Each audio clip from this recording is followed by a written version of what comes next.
You're listening to the Off Balance Podcast, where faith, family, and business collide. Hosted by Brooks Deming, Doctor of Business Administration, business coach, and resilience expert. Each episode features real-life conversations to help entrepreneurs like you build resilience and lead with confidence.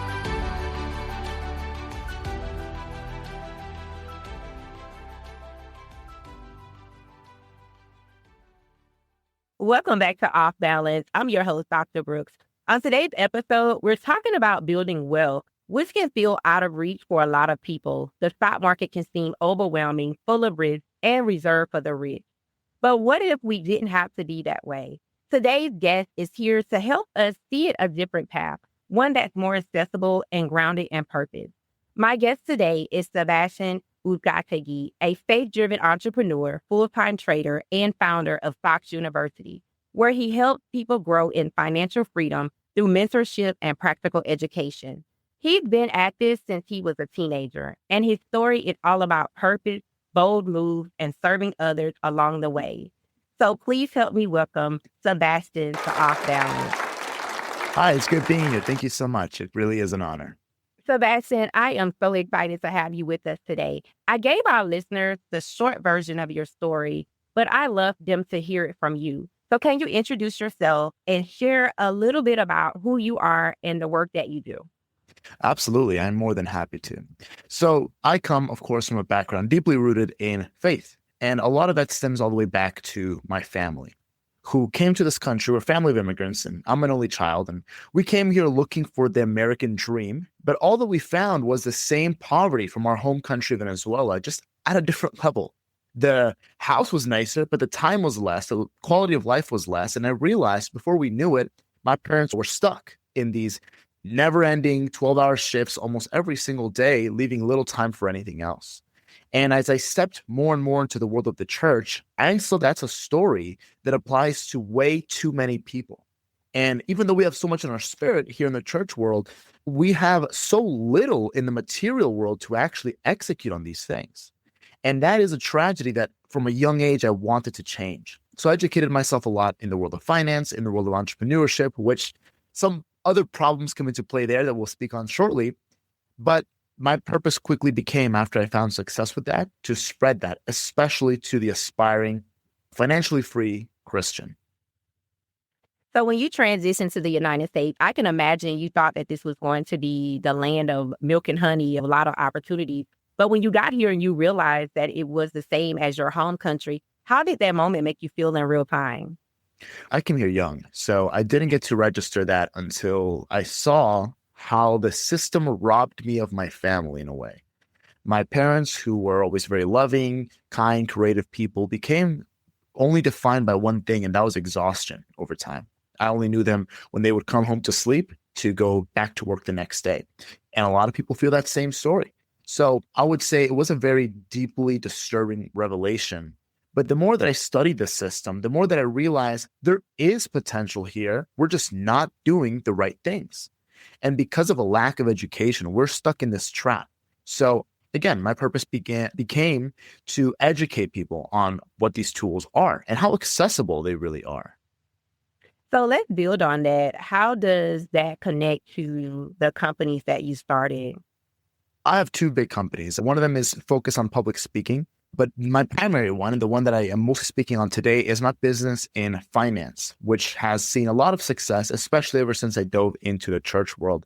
Now, the reason why I've seen so much success with my business of finance, teaching people how to invest properly, is because it was deeply rooted in purpose and, again, in faith. The issues that I came across when I was beginning to enlighten myself as a teenager about all the tools that we have in the system, the main issue was how difficult it was to learn. Everyone seemed to just be charging a ridiculous amount of money for basic information, right? And that I realized, I looked left and I looked right, and it was pushing everyone away. Everyone in the world was being pushed away from learning about these things because it was being gatekept. It wasn't taught in colleges or in schools. We're never enlightened to these things. So I made the sacrifice of frontlining that education, teaching myself everything the hard way. And then with my business, I began to open those doors for other people to learn without ever having to pay until they see results. And that is a philosophy that has brought me so much success in my business and has set me apart so much. Yeah, when it comes to stock market, like trading, it can be very overwhelming. So if someone is listening, they're trying to build for retirement, but they don't know how to start, what would that look like in practice for them? Well, starting off as an investor or a trader, it looks so much scarier than it is, right? So one thing that I do, for example, to help people, I recently got flown out to Virginia to speak for a big church, for a church leader who I invest for. And all the people there, they knew little to nothing about the market previously to me coming on. But through my speaking and my presentation, I was able to give them all a very strong fundamental understanding of all these things, completely for free, really, at the end of the day. And so the main things that I said to them as beginners to really give them a foundation is, please, the most important thing is just do your research, learn. You'll realize very quickly that this stuff is not as scary as it seems. Now, as a matter of fact, when the stock market was initially created in the 1920s, it was designed for the average working man and woman to beat inflation. As inflation was rampant, the government created this method for us to be able to break free and have some kind of financial freedom. Now, something very funny that happened was as big investors began to emerge, they deliberately created complicated terminology to scare away the average working man and woman, believe it or not. And to this day, that takes effect. To this day, people are terrified of investing in themselves, even though it's way more effective, way more proper and liberating than working a job. All because people are scared away from it. So to a beginner, I would say just have the audacity, have the bravery to take one step into the world of that, begin to study a little bit, and you'll realize that you can do it. When it comes to faith and finances, the Bible talks about we would be the lender and not the borrower, and God also talks about rest. And what I recognize sometimes with entrepreneurs is we are so burned out. So what can financial freedom look like for us? Well, Dr. Brooks, I love that question because this weekend out in Virginia, I just got finished wrapping up a presentation on that exact thing. Now, there's a very popular scripture. You may know it, Proverbs 10:22. This is one that everyone quotes. God gives free wealth and adds no sorrow, right? We all know that one. But there's actually an alternative translation, which I think, especially to the working entrepreneur, is far more adequate. And it says that God would add wealth without painful toil for it. Now, that's an interesting word. Toil and wealth. Toil versus wealth. Now, what is defined as wealth, be it directly or indirectly in the Bible, is not necessarily cash, but the freedom to love our families, to follow in God, follow our faith. That is wealth. And sure, we need money to achieve those things to a certain extent. But the key to that is the toil part. Now, if you're an entrepreneur, but you're working more hours, maybe even for less pay than you would with a regular job, there's something that needs to change there. And going back to the great literature from Robert Kiyosaki, Rich Dad, Poor Dad, if you're familiar with the cash flow quadrants, you know, being employed or self-employed aren't very different. But once you get to the other side, the key to wealth lies in being an investor, which is instead of adding and subtracting cash, as we do with our paychecks and our bills, it's just adding and subtracting. Instead of doing that, we begin to multiply what we have. And I think that ties into what you said about being the lender, not the borrower, being something that provides, multiplies, as opposed to having to always toil and sweat and shed all these blood, sweat, and tears for a system that doesn't leave us with very much at all after that. So it's a question of learning how to invest. Even as an entrepreneur with a business, think in exponentials. How can you put what you already have to scale and work for you? I know when I first started in entrepreneurship, I was still working my 9 to 5. And what I recognize in entrepreneurship is almost like the Bible says toiling. I would get up early, stay up late. I didn't have a return on investment. So I had to step back from the drawing board. What strategies do you recommend for those that are listening to help them evaluate where they are and to determine where they need to go? That's a really good question. I would say to you, as an entrepreneur, there is a time for what I call blind faith, which is you have to follow in your vision, right? You're not going to see return of investment at first, but it is something that later on you have to hold on to your vision, right? But there's also a time where you need to go back to the drawing board, like you said, and think, okay, I need to make this viable.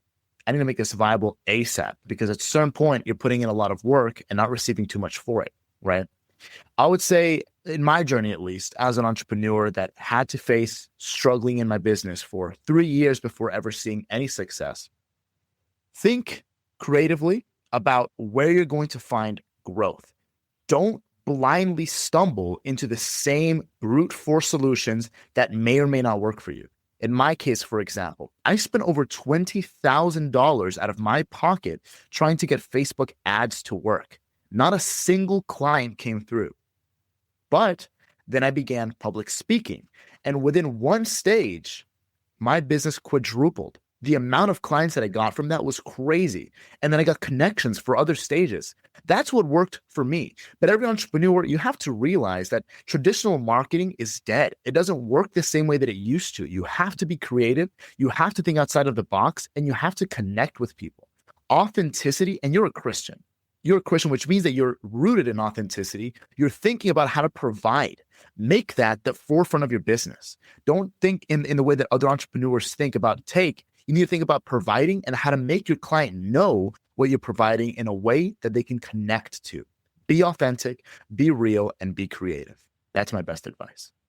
That ties nicely into my next question. The Bible also says that we perish from a lack of knowledge. When it comes to education, what can you recommend for those that want to grow in their finance? There's two big things that I would always suggest, and I may be a little biased towards some of them. I believe that everyone should read Rich Dad Poor Dad. That's one of the best books for understanding basic finances. But then I would say to you, there's a lot of the financial books out there that don't actually give you something tangible to work with. I would say, as far as education goes, try to find someone that teaches the kind of things that I do. Try to find someone that's affordable, first off, and authentic. Obviously, the world of finance is riddled with a lot of BS people, unfortunately. So you have to be careful. You have to find the right people that you trust, that are ideally also in the faith, because you know that they'll have your back. And they're usually people that can teach you more practically what you can actually do with your money. In my case, for example, I teach investments long-term, short-term. I even do some investing on behalf of some church leaders. And those are the things that bring people direct and tangible results right off the bat. And it's very real knowledge and information. That's what I would say as far as finance goes. Public speaking is a really good arena to be in. Will you still run Fox University? Yeah, absolutely. As a matter of fact, it's become more prominent since I've stepped into public speaking. Whenever I go out to speak, I have to select what my audience is going to be mostly inclined to. For example, sometimes I'll speak about my secondary business, which is a public speaking agency that puts aspiring speakers or even experienced speakers out on stages across the world. So that's one of the main things that I do. But I've never stopped doing finance because it is a deep passion of mine in order to get back to the church and to kill the generational poverty that has taken place in the church and instead replace it with an undeniable generational wealth. And that starts with education. But transitioning to public speaking was one of the best decisions that I've ever taken, because as a faith-based and purpose-based entrepreneur, there's no way to connect through ads. People just scroll past that. There's no way to connect deeply with someone unless you do speaking. All the entrepreneurs that we grew up watching, what they did to get successful doesn't work anymore. The world is, frankly, oversaturated with faux entrepreneurs that are just looking for a quick buck. And we need to stand out with our authenticity and our voices. And that's why my secondary purpose has become to empower people in the world of public speaking.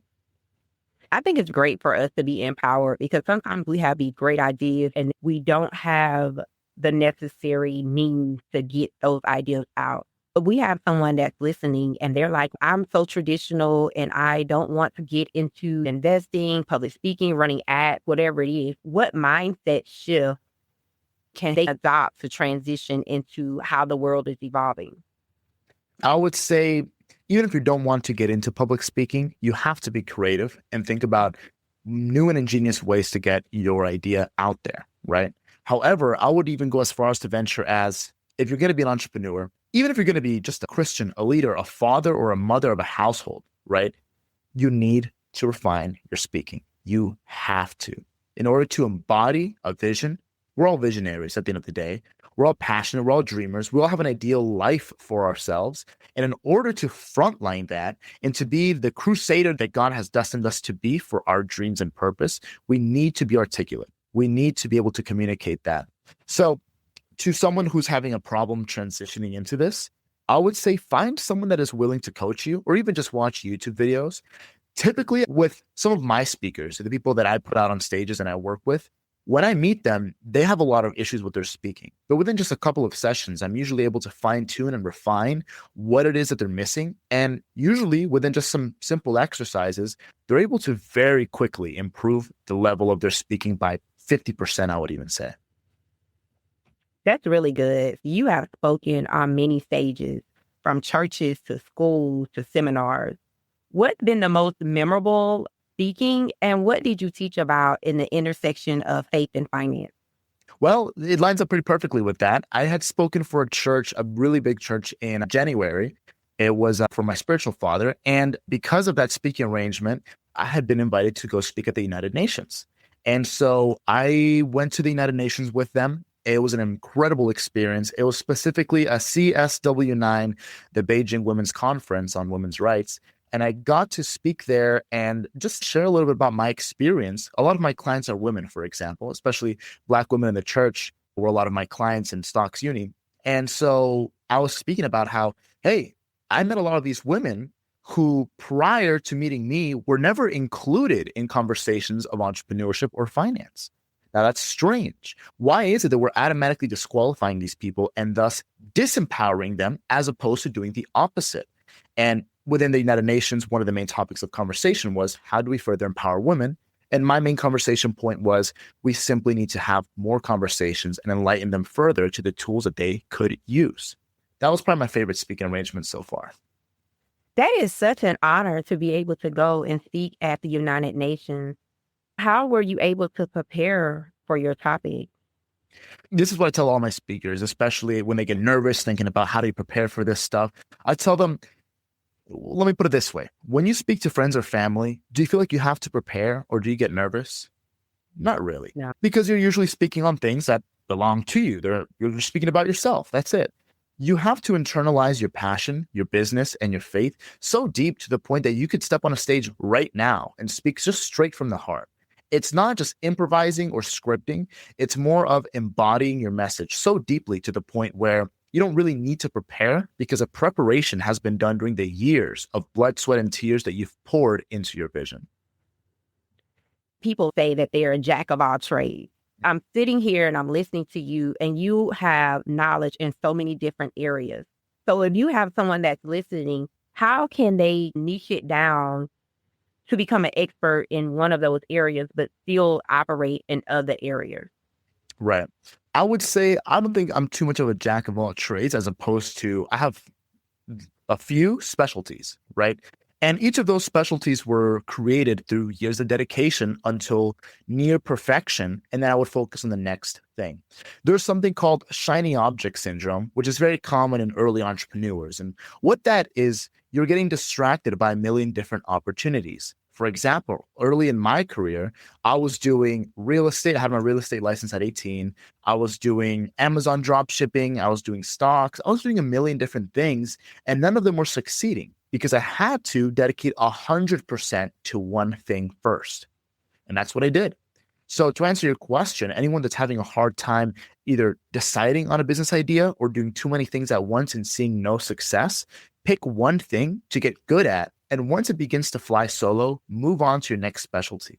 You'll see that it's way more effective than trying to do everything at once. Social media can have us comparing ourselves to other people. So what advice can you give those listening to stay focused on their own journey? I have a hard time with that as well. I get very distracted. I have really bad ADHD. So I work at home, which makes it even worse. But I would say, no, you're absolutely right. And especially with this emerging kind of hustle culture, right? Where we see so many people doing so many things and they're doing so great, it becomes really intimidating. And it has a reverse effect. What was once supposed to inspire us is actually just crushing to us because we sit in bed and we're feeling about all these different things that we want to do. And when there's so much focus on so many things, it's not inspiring, it's oppressive. And it makes our goals seem so much further than they are. But like I always say, you focus on one thing, you keep your eyes on your feet and you just move forward and you'll realize how far you get over time. It's not about doing it all at once. If you get distracted with social media or seeing all the different things that there are around, just again, refocus on just one thing.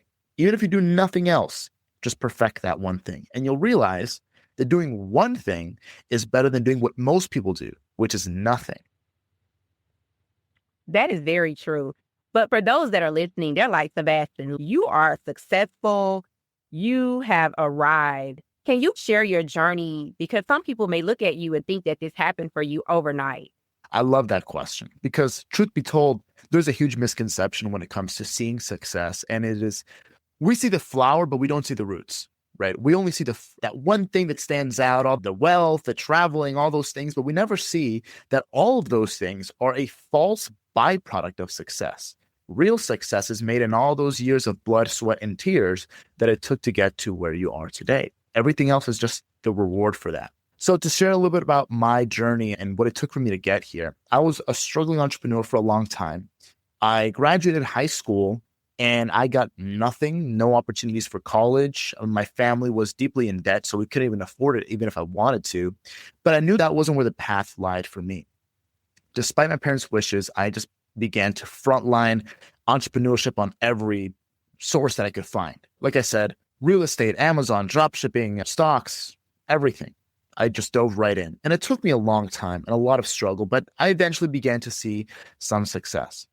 However, at the same time, and this is deeply integrated into my story and one of the things that I mainly speak about, at the same time, just as I began to see some success following my dreams and passion, after 17 years of long, grueling shifts and losing everything, my parents, after long 12-hour shifts for all those years, they lost both their jobs at the same time and got nothing out of it. They never invested during this whole time because they thought that it was risky, because they were so obsessed with this consistency that the job gave them. And they never realized that the riskiest thing that you can do is stay where you're at. That is the riskiest thing that we can do. The riskiest thing we can do is not take our lives into our own hands. So thankfully, because I was beginning to see success, I was able to help them out of that and through that and continue to establish systems that would fund my family and others, thousands of other families. So I want to share that story so people can understand that it isn't easy, first of all, but when you suffer today, you may just find that you don't have to suffer tomorrow.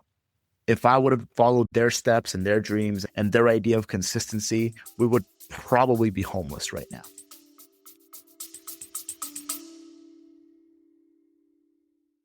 Are you tired of pushing forward but still feeling stuck? You've tried motivation, books, and other programs before, but consistency, boundaries, and resilience still feel out of reach. That's exactly why Dr. Brooks created the Rise coaching program. In just 8 weeks, you will walk through a proven framework to help you get rooted in purpose, identify boundaries, strengthen resilience, and execute with consistency. Imagine finally saying no without guilt, bouncing back faster from setbacks, and leading with the confidence you know you were created for. If you're ready to stop spinning your wheels and start building momentum, this is your moment. Visit brooksdeming.com to book your spot in the Rise coaching program today.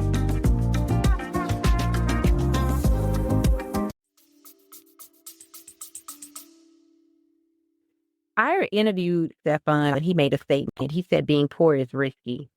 And that sat with me. So you have someone that's listening and they say, Sebastian, I don't have the money to invest. How can they start small? That is a great question. So I actually just finished speaking about that because a lot of the people at the church that I spoke to were not in a position to buy a house and put it up for rent or do Airbnb. And it's sad that we're taught that the only ways to invest are these massive tens of thousands of dollars to put down into things like stocks or real estate properties, but you don't have to do it that way.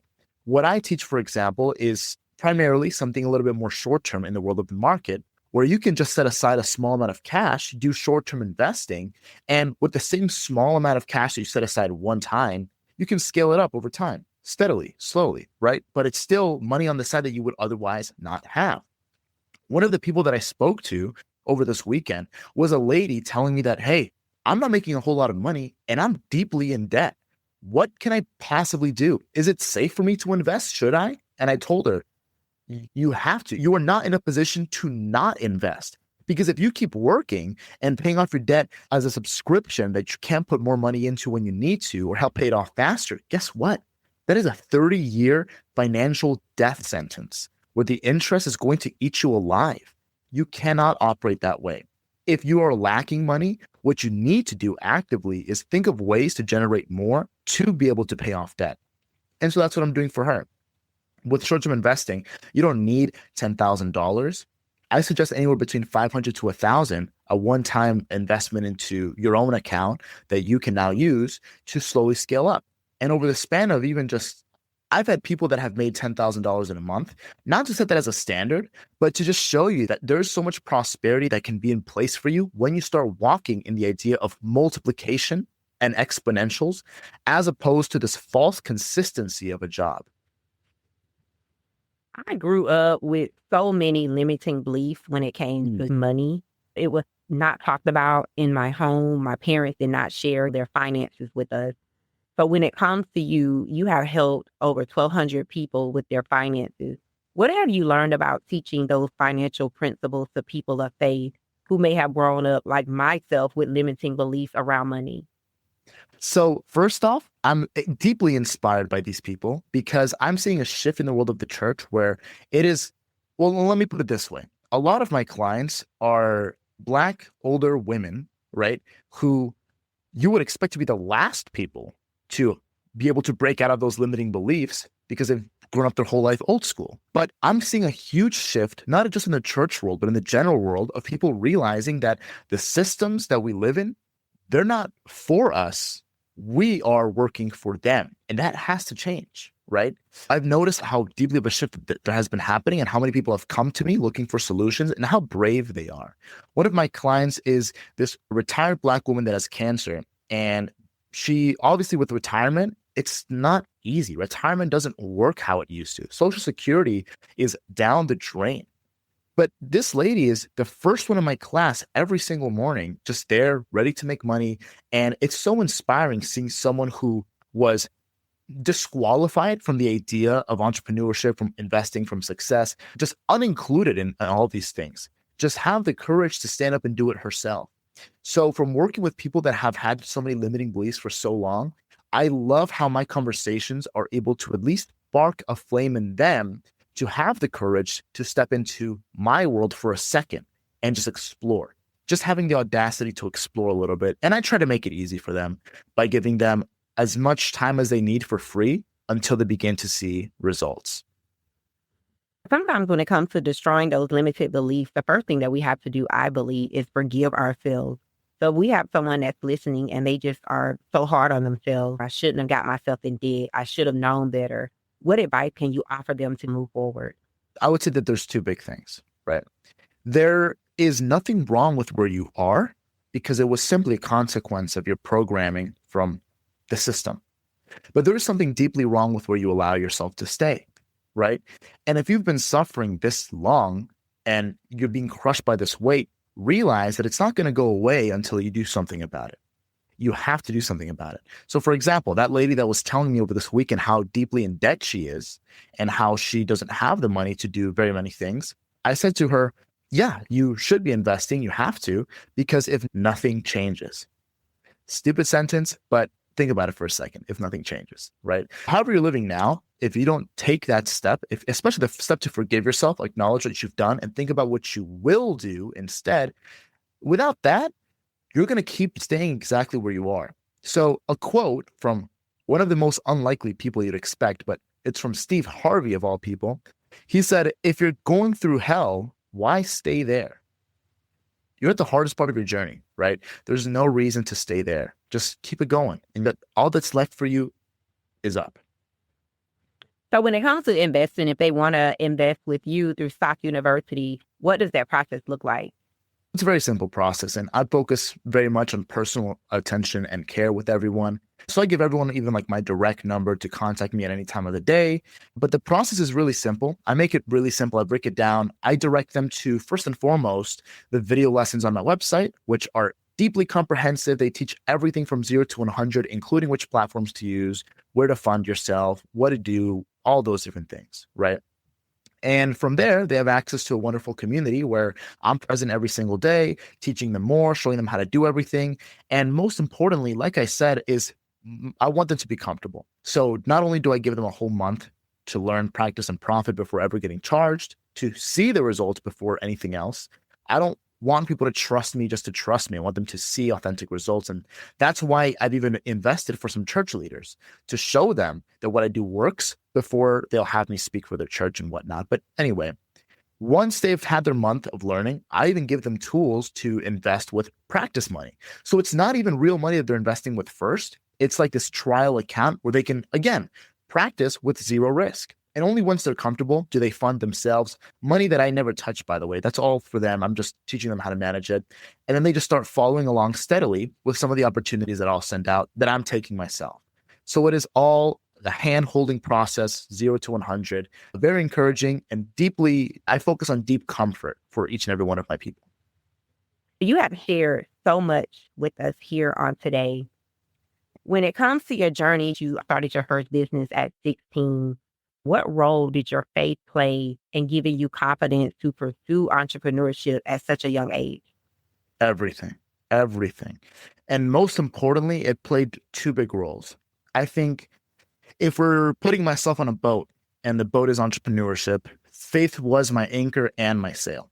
It was what anchored me deep down into my purpose whenever the winds got too aggressive and the temptations were strong to do whatever. It was such a deep anchorage into, hey, remember that you're doing this for people. And it's one of the reasons why even today I have the most affordable platform for everyone, is because it's here for the people. It's a passion project. I'm making, first and foremost, my profit from what I preach, which is my investments.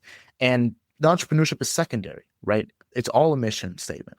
And then at the same time, my faith was the wind to my sails, where it kept me going forward even when I would lose vision, when I had doubts. It just kept me deeply motivated when nothing else seemed to work and when I had no reason to, right? Sometimes there's no light at the end of our tunnels, but we just keep walking. And that's God impulsing us forward and saying, hey, just keep going and you'll see that light soon enough. So faith was everything to me. And thank you for that question. Thanks for anchoring us back into that. You talk about financial freedom, but you also emphasize mentorship and service over profit. How are you able to balance being mission-driven in a money-driven world? First off, I would say it's by doing exactly what I said. So here's what bothers me about the world of finance. And it really is a crappy world, like I said earlier. There's a lot of people that overcharge. And like you said, it's plagued, and this scares people away, and that's what sucks. It's plagued by the pyramid scheme, by the Ponzi scheme. It's plagued by things like that, which was an obstacle for me to show people like, hey, you're safe with me. That's why I do things like the free month, and I'm so affordable, and I build this personal connection because I have to. I need to show them that this is the right place in a crappy world and that they need this tool. We do, unfortunately, right? We need to know about finance. We need to know about investing.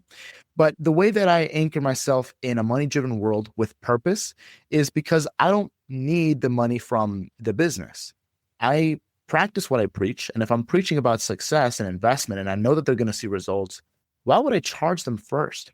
That is one of the main red flags in the industry, is these guys that do trading, but they want to charge you $5,000 first. Wait a minute. Aren't you trading yourself?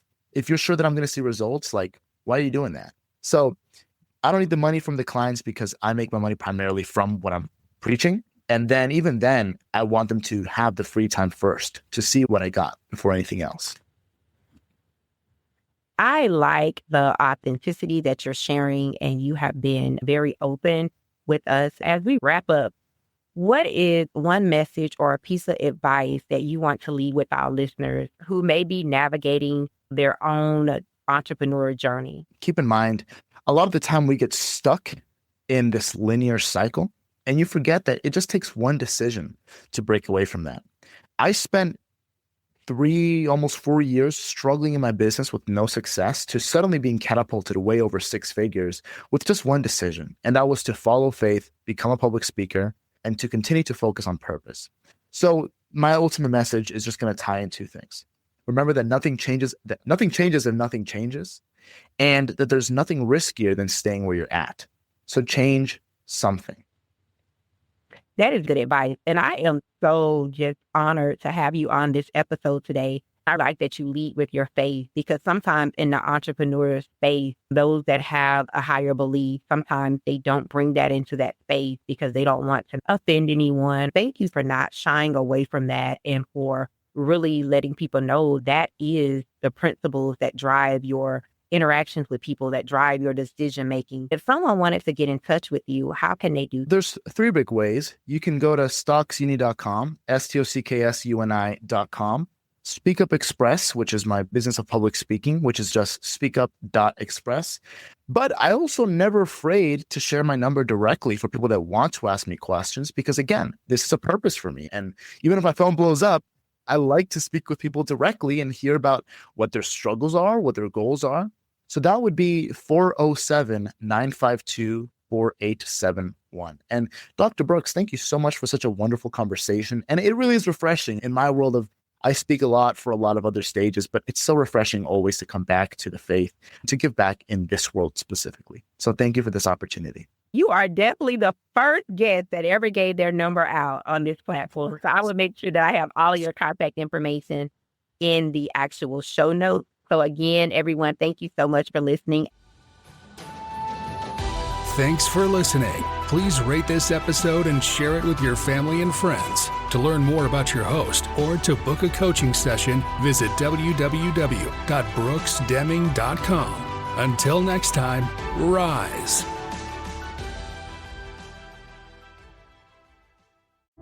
Hi, I'm Tiffany of Tiffany Brown Designs. With over 20 years of creative experience across industries, I create and elevate brands one design at a time through intentional graphic and brand design, polished film and video editing, and creative artistry.